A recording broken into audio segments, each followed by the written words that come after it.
Bismillahirrahmanirrahim. Summa salatu wassalamu ala rasulillah Muhammad ibn Abdillah wa ala alihi wa sahbihi wa man tabi'a wa balah wa ba'd. Kalau kita memperhatikan situasi, kondisi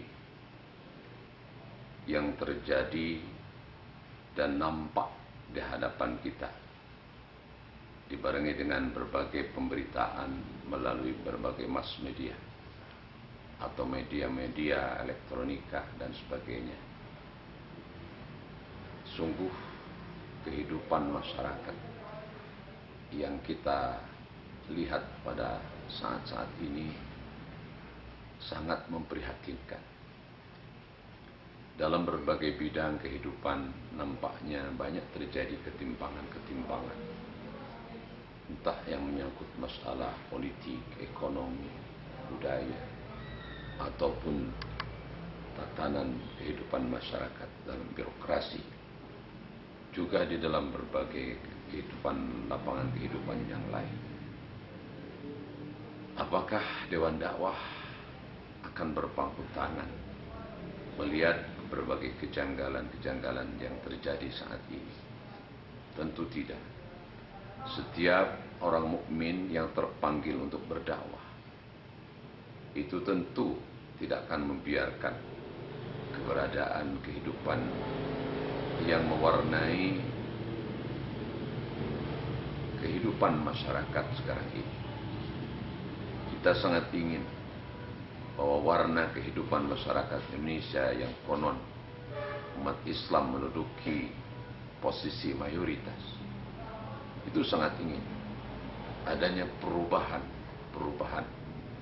yang mengarah kepada stabilitas di dalam berbagai hal. Stabilitas ekonomi, stabilitas hukum, stabilitas muamalah, stabilitas munakahah, dan lain sebagainya. Tentu kita sadar kesemuanya itu memerlukan perjuangan, memerlukan ketabahan, kesabaran, dan tidak sedikit barangkali potensi yang harus dikerahkan untuk melakukan perubahan. Dakwah adalah sebuah upaya. Dengan potensi yang kita miliki, dengan tetap berdasarkan kepada haluan Al-Quran dan Sunnah Rasulullah, untuk melakukan perubahan agar terjadi keberhasilan dari hasil dakwah yang optimal. Tentu kita memerlukan intensitas dakwah itu sendiri agar betul-betul bisa mengimbangi kemajuan pergerakan kehidupan masyarakat yang sekarang ini hidup di era teknologi.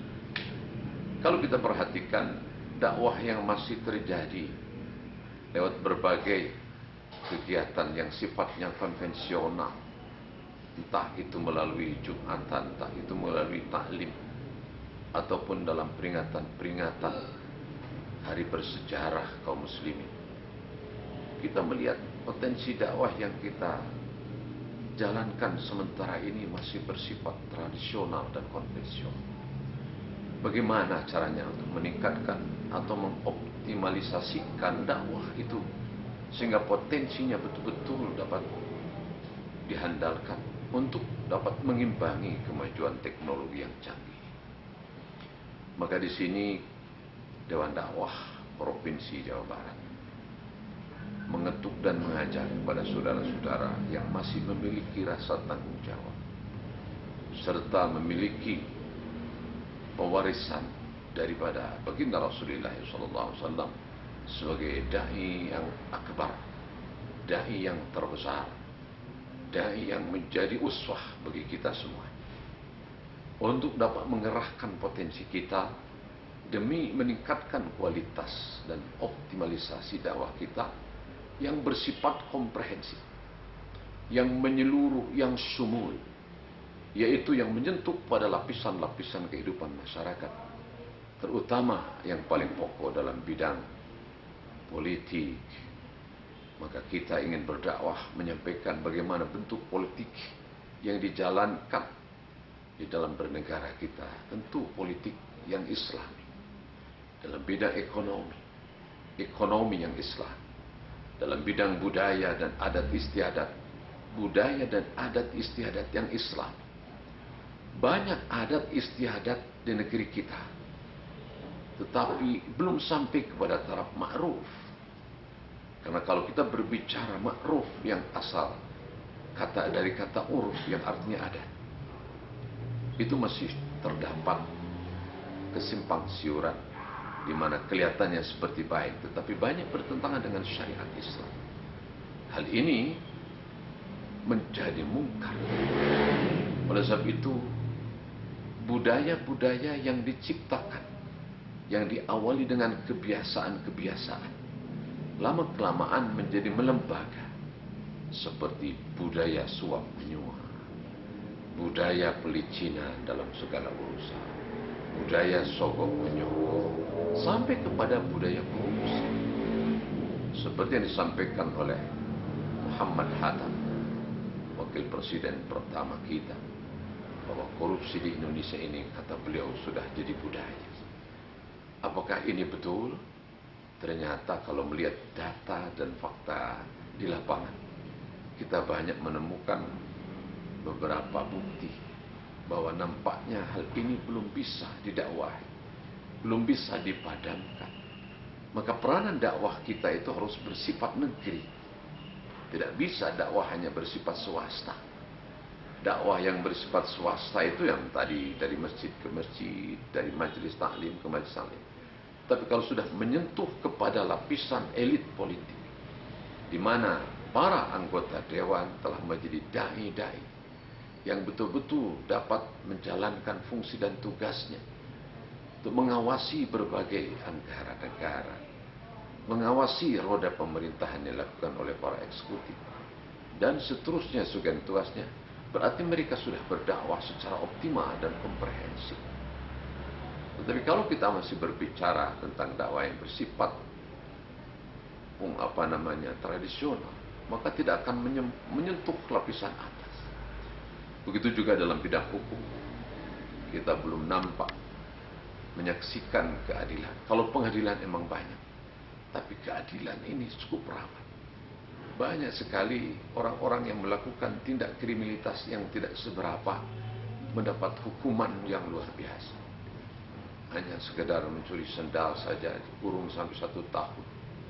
Hanya sekedar mencuri 5 tandan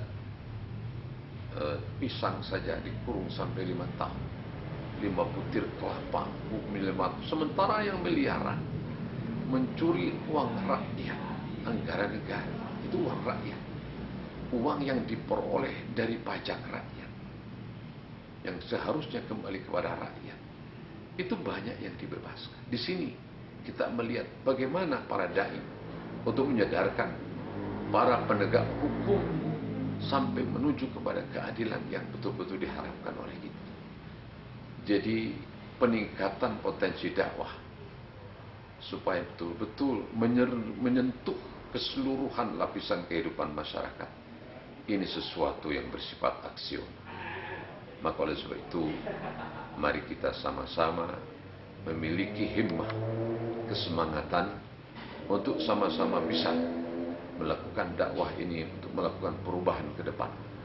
Entah dakwah yang bersifat bil lisan, dengan lidah, atau dengan tulisan, atau dengan perbuatan, atau dengan lukisan, atau dengan berbagai apa yang mampu kita sampaikan dari rumah ke rumah, dari orang per orang, dan dari kelompok ke kelompok, dengan keteladanan yang betul-betul dapat dijadikan standar contoh bagi kemajuan peradaban kita di negeri ini.